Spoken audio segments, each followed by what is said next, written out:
Welcome to EPG Pathshala. My name is Dr. Hani Matiani. I am an assistant professor in criminology working with Lok Nayak Jayaprakash Narayan National Institute of Criminology and Forensic Science. Today's topic of learning is victimization of children.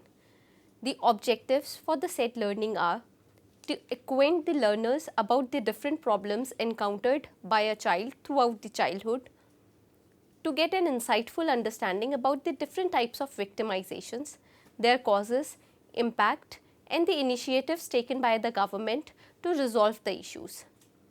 Let's start with the introduction first.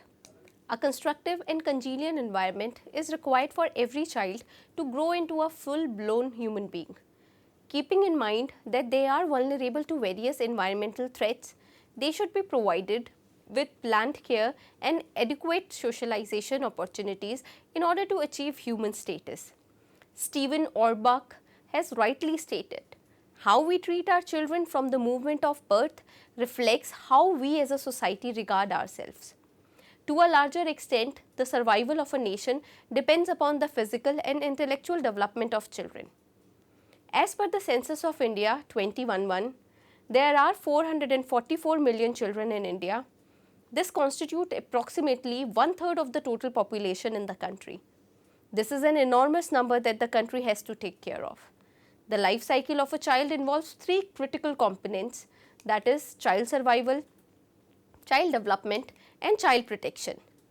A child's basic right of being born in a safe and non-discriminatory environment and subsequently grows in a healthy and dignified way leads to the child survival component. The issues with child development component are reducing level of malnutrition and challenges in enrolling, retaining, and completing the basic school education. Safeguarding the children from violence, exploitation, abuse fall under child protection. These three critical components have certain threats working against them. Let us discuss the threats one by one. Threats against child survival. A considerable portion of these children lives in an economic and social environment which obstructs the physical and mental development of a child. Poverty, inefficient child caring and feeding practices, diseases, poor access to primary health care, lack of access to drinking water and hygienic environment are few of the conditions which proves to be a threat for children. According to National Family Health Survey 4, 37% of the children under the age of 5 years are stunted. Bihar and Madhya Pradesh is the worst. 34% are underweight. 61% children aged 6 months to 59 months are anemic, and Haryana scored the worst. An infant mortality rate is 51 deaths per 1000 live births, with highest in Madhya Pradesh. Threats against child development. Education is one of the most important factors behind development as it facilitates a child to understand his or her potential, develop a sense of self-respect, dignity and confidence, develop civic sense and helps in balanced decision making. As per Census 2011, 99 million children in total have dropped out of school. 40% of the children below 6 years are suffering from malnutrition, and 1 in 4 children of school-going age is out of school. As per DISC 2014-2015, out of every 100 children, only 32 children finish their school education. As per the statistics of school education 2009 to 2010, there is a dropout rate of 28.86 for class 1 to 5th, 42.39 for class 1 to 8th, and 52.76 for class 1 to 10th. Now, threats against child protection. See, in any given criminal situation, children get involved as victims or as offenders, and both the situation is equally grave for concern for the society. The cases in which the children are victimized and abused can be categorized under two broad sections. 1. Crime committed against children which are punishable under Indian Penal Code. 2. Crime reported against children which are punishable under special and local laws. Now we will be talking about the second category, that is child as offenders. There were a total of 33,526 incidences reported against children as offenders. In 2013, it was 31,725. Every year it is increasing. The type of cases under whom they were apprehended were theft, rape, kidnapping and abduction, murder, robbery, riots, attempt to murder, cheating and attempt to rape. If we talk about the education level of those apprehended juveniles, then the figures estimated that considerable number of juveniles were illiterate or partially literate. Maximum of them were living with their parents and belonged to the lower socio-economic status. Now we will be discussing about child victims. Right from the conception of a child inside the womb of a mother till the attainment of the status of an adult, a child suffers from innumerable victimizations within and outside the family. Children, of course, suffer from all sorts of victimization that adults suffer from, but one major difference is that children also suffer from victimization that is particular to their status.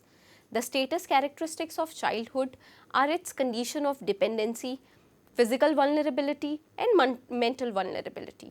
On the basis of physical, psychological, sexual and social ramifications of acts committed against children, a tentative typology of child victimization can be constructed, which is physical, sexual, psychological and social and cultural victimization of children. Let's start with physical victimization of children first. It is the inflicting of physical injury or pain upon a child. It may include burning, hitting, punching, shaking, kicking or beating, etc. It also includes putting or forcing a child to hard physical labor under hazardous conditions. Some of the prominent examples of physical victimization are physical violence done to a child by parents, caretaker or relatives, physical violence done to a child in a school setting by the hands of a teacher or anybody on a responsible position, a child working in hazardous environment and so on. Now let's talk about sexual victimization of children. It is an inappropriate sexual behavior with the child. It includes fondling, intercourse, incest, rape, sodomy, exhibitionism and any sort of sexual exploitation leading to the sexual pleasure or financial gain of the partner or opponent. The examples can be a child used for prostitution, incest, that is sexual victimization of a child by a family member or a close relative, child used for pornographic purposes and so on. Now, psychological victimization of children. It includes different types of emotional deprivation, rejection or treating the child in a manner that may result in psychological trauma, including anxiety, depression, stress, etc.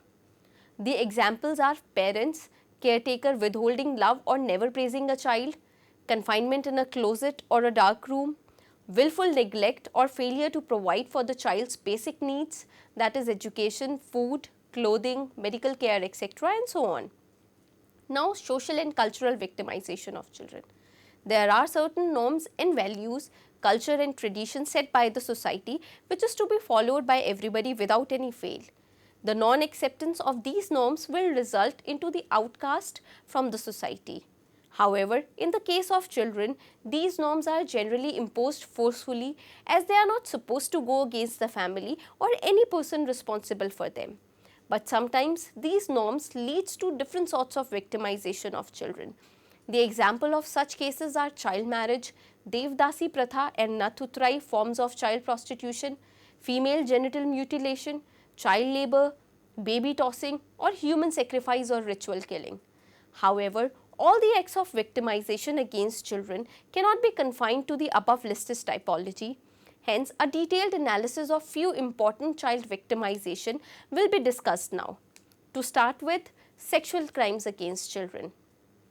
Child sexual abuse is one of the most repulsive crimes in the courts. It offends the very morals of the society.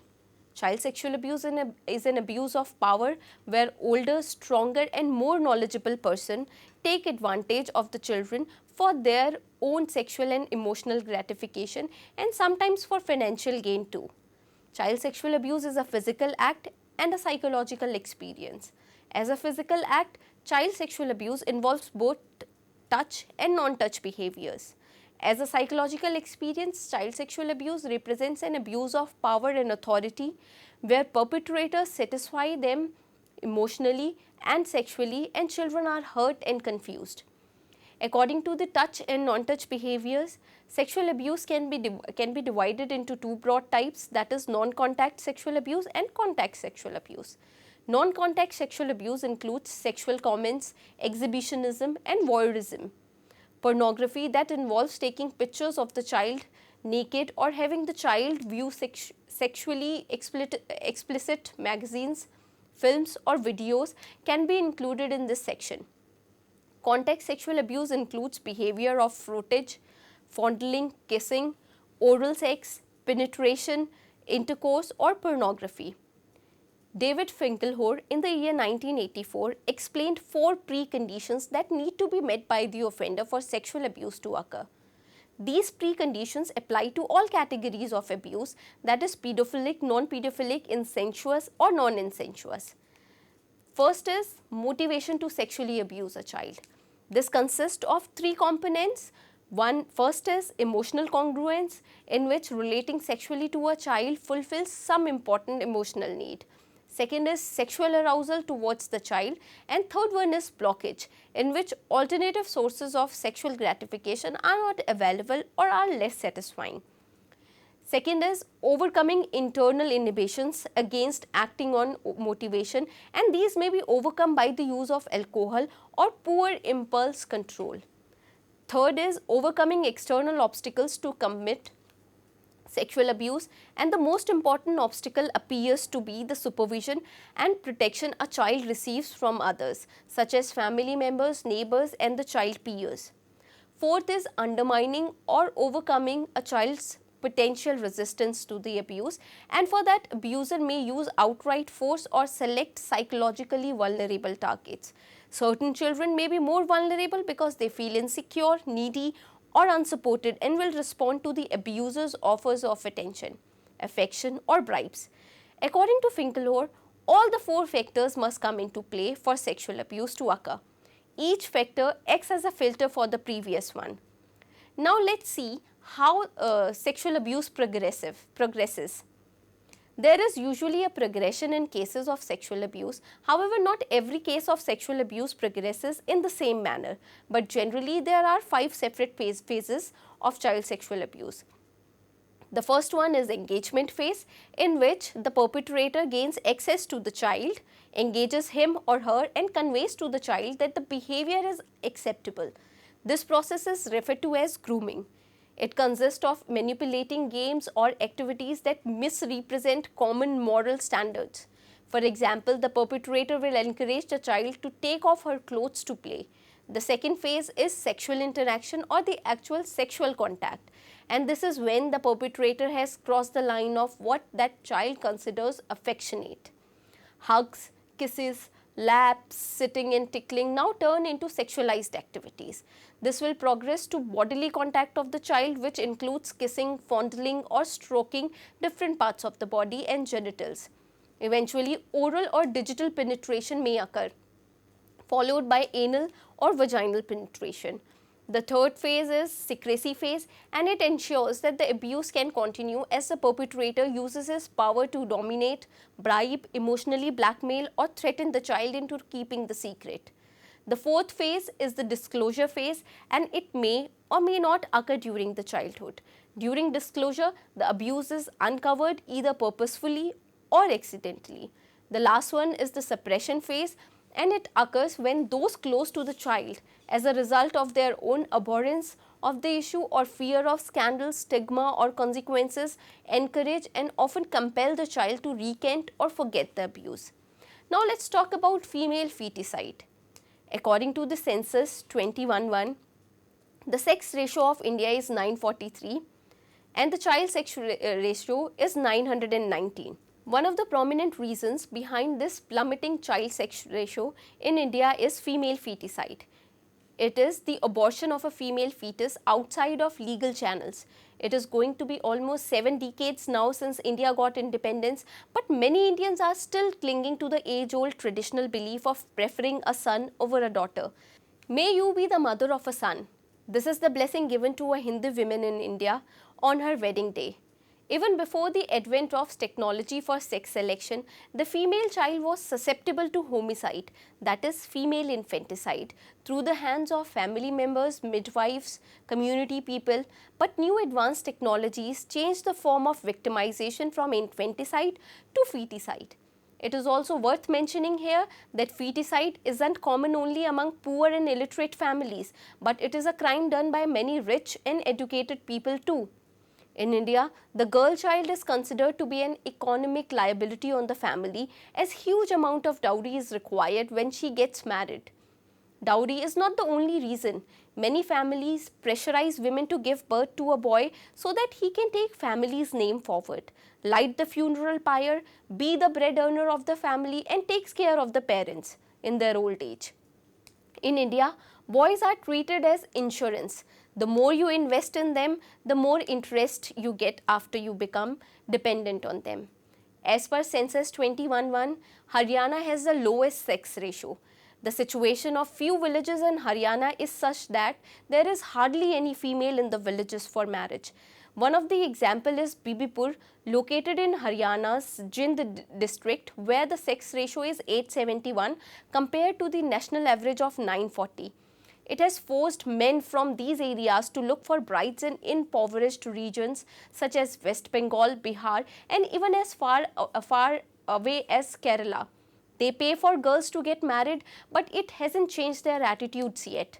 Even those girls are forced to give birth to a boy and abort the baby girls in their wombs, thus continuing the cycle of imbalance. In order to put a control on the meanness, we have Preconception and Prenatal Diagnostic Techniques Regulation and Prevention of Misuse Act, which deters and punishes prenatal sex determination and female feticide. Other than legal safeguards, one of the most prominent and active action taken by the government of India in order to fight with this problem is Beti Bachao, Beti Padhao program. Now let's talk about child labor. It is basically engaging children in an economic activity on part-time or full-time basis. It is a form of exploitation which unduly reduces their present welfare or their better future in income capacities. As per the Census 2011, India has a total of 8.2 million child laborers, age group between 5 to 14 years. Out of 8.2, 4.35 million are main workers and rest are marginal workers. However, the number has been decreased from 12.26 million in 2001 because of the government efforts, but there is a long way to go. Child labor exists in many forms, and some of the major forms of child labor are domestic work, agricultural work, work in industries, work in mines and quarries, prostitution, work in informal economy, which includes works like shoe cleaning, begging, selling newspapers, pulling rickshaws, or rag picking. The prominent reasons behind the problem of child labor are illiteracy, poverty, social factors, family disintegration, lack of security measures, rural migration, lack of education, rapid growth of population, labor-oriented technology, and many more. Considering the complexity and the magnitude of the issue, some of the major steps taken by the Government of India are Integrated Child Development Scheme, which is also known as ICDS, and this was developed with one of the objectives to build the foundation for physical, psychological, and emotional development of a child and reduce the school dropout rate. Second initiative was Child Labor Prohibition and Regulation Act 1986. The act was enacted to prosecute those who employ children under 14 years of age and regulate the working conditions and hours of child labor and to eliminate them from hazardous working conditions. The third initiative was National Child Labor Project, which is also known as NCLP. The children enrolled in this program were provided with formal and informal education, vocational training, and also a monthly stipend along with supplementary nutrition and health care. Other initiatives include Right to Education Bill, special schools set up under the program of rehabilitation and children working in hazardous occupations, establishment of National Authority for the Elimination of Child Labor, and Indus Project, which is a combined project of Government of India and US Department of Labor to eliminate child labor in 10 hazardous sectors across 21 districts of 5 states, namely Maharashtra, Madhya Pradesh, Tamil Nadu, Uttar Pradesh, and Delhi NCT. Now let's talk about child marriage. As defined by UNICEF, child marriage is the formal marriage or informal union entered into by an individual before completing 18 years of age. However, as per the legal context in India, the marriageable age for a girl is 18 years and for a boy it is 21 years of age. Child marriage is considered to be a gross violation of human rights and it has a negative impact on physical growth, health, mental and emotional development and education opportunities. Though it affects both the genders, the major effects are encountered by females. It has been practiced in India since ages and this problem remains rooted in a complex matrix of religious traditions, social practices, economic factors and deeply rooted prejudices. As per Census 2011, there were over 27 lakhs children in the age group of 0 to 10 years, overwhelmingly girls who were married. Uttar Pradesh had the largest number of such children and was followed by Maharashtra, Bihar and Rajasthan, each having over 2 lakhs of such children. The data also depicted that about 1.7 lakh children in this tender age were already widowed, separated or divorced. The consequences of child marriage are devastating. The girls who marry at young age tends to have pregnancy at an early age. Early pregnancy when the female body is not ready leads to higher risk of dying during the childbirth, that is high IMR and MMR. In addition to death, the young girls face more health risks in comparison to adult females during the childbirth. Also, the girls are at greater risk of contracting sexually transmitted diseases than their counterparts who are quite elder to them. In total, child marriage proves to be a total deprivation of childhood because they are bombarded with the full burden of domestic responsibilities, motherhood and sexual relations rather than playing with friends, have education and dream about a career. Now let's talk about the measures which has been adopted by India to reduce this menace. One of the most important steps taken by government to fight this menace is the enactment of Child Marriage Restraint Act 1929. The law was amended in the year 2006 to Prohibition of Child Marriage Act, which provides for the prohibition of solemnization of child marriages with more stringent measures against those indulging in such practices. Juvenile Justice Care and Protection of Children Act 2000, Domestic Violence Act 2005 and Protection of Children from Sexual Offences Act 2012. Other than legal enactments, National Policy for Children, National Strategy on Child Marriage and National Plan of Action on Prevention of Child Marriage dated 20th November 2013 are some of the initiatives of Ministry of Women and Child Development. There are few government schemes also like Rajiv Gandhi Scheme for Empowerment of Adolescent Girls, Kishori Shakti Yojana, Nutritional Program for Adolescent Girls merged with Sabala, Dhanalakshmi Yojana, Integrated Child Protection Scheme in order to tackle this problem in India. Now let's talk about child beggary. The moment you stop at red light signal, you see a shabby woman carrying a small baby or a little girl with torn clothes or a handicapped old man approaching you asking for alms. This is a normal sight in many places of India. One can find many of these people in metro stations, railway stations, tourist spots, religious places or any crowded place. This is known as beggary and it is considered as one of the serious social issues in India. It makes it worse when children are involved in begging purposes. Children, instead of getting education, are forced to beg as this seems to attract more crowd. According to Census 2011, there are a total of 3.7 lakhs beggars in India between 0 to 14 years of age under the category of non-workers. Under the category of marginal workers between 5 to 14 years of age, there are 41,000 child beggars in India. Out of total 3.7 lakhs child beggars, 1.9 lakhs are male children and the rest 1.7 lakhs are female. The major steps taken by Indian government in order to tackle this menace is the enactment of Juvenile Justice Care and Protection of Children Act 2000 and hence incorporating such children under the category of child in need of care and protection so that they can be provided with the governmental facilities. Also, Bombay Prevention of Begging Act made begging a crime and it is extended to Delhi also. Now let's talk about child trafficking. India is a source, destination and transit country for trafficking of women and children both. Both interstate and inter-country trafficking takes place in India.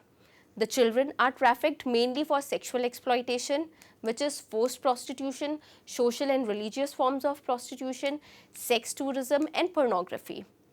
They are also trafficked for illegal activities, that is begging, organ trade, drug peddling and smuggling.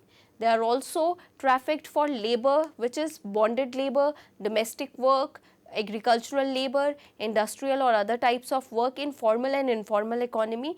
And lastly, they are also trafficked for entertainment, sports, adoption and marriage as well. The causes for trafficking in children are complex and multiple, but here are few obvious reasons which makes a child vulnerable for trafficking. The lower socio-economic status of certain groups makes their children a perfect and an easy target for traffickers. The traffickers can easily take advantage of their vulnerability and dupe them easily for a small amount of money. In India, trafficking is also a caste and minority issue. Usually people from SC, ST and other ethnic minorities are targeted, as often they don't receive benefits from the government, that is education, welfare schemes, police protection, etc. And the traffickers, they take advantage of those shortcomings. Also, the globalization and commoditization of children in the market economy has made the children vulnerable. Because of industrialization, the poor farmers are migrating towards urban areas where the dearth of finance generating options makes their children vulnerable. Also, the growth of tourism in India is linked with the increase in demand for children for pornography and prostitution. There are many initiatives taken up by Government of India in order to tackle this problem. In the year 1994, the government constituted a Central Advisory Committee on Child Prostitution to examine the issue of sexual exploitation of children and identify policy and program interventions. The government has established a number of protective homes under Immoral Trafficking Prevention Act, which provides custodial care, education, vocational training and rehabilitation for the victims. A network of short stay homes and children homes under Juvenile Justice Care and Protection of Children Act have been established for the protection and rehabilitation of rescued victims. Now let's talk about substance abuse among children. Use of tobacco, alcohol and other drugs and psychotropic substances among children is a public health concern in India, including other parts of the world. Child acquires academic, cognitive, social and life skills during the developmental stages of childhood. Any kind of dependency is likely to interfere with the normal child development and also may have a long-lasting impact on the future of the child. Since few years, there is a gradual increase in the substance abuse among the younger population of India, with more people initiating the abuse at an early age. Many a times, along with substance abuse, certain antisocial behaviors like lying, stealing, pickpocketing, etc. may occur. In addition to that, they may engage in unprotected sexual behavior, dangerous driving, violence, etc. Some of the impacts are cognitive difficulties like attention and memory problems, poor academic performance, risky behaviors, psychological issues like guilt, low self-esteem, anxiety, depression, etc. Keeping in mind the importance of controlling this problem, Ministry of Women and Child Development implemented Integrated Child Protection Scheme for the children in difficult circumstances who are victims of substance abuse.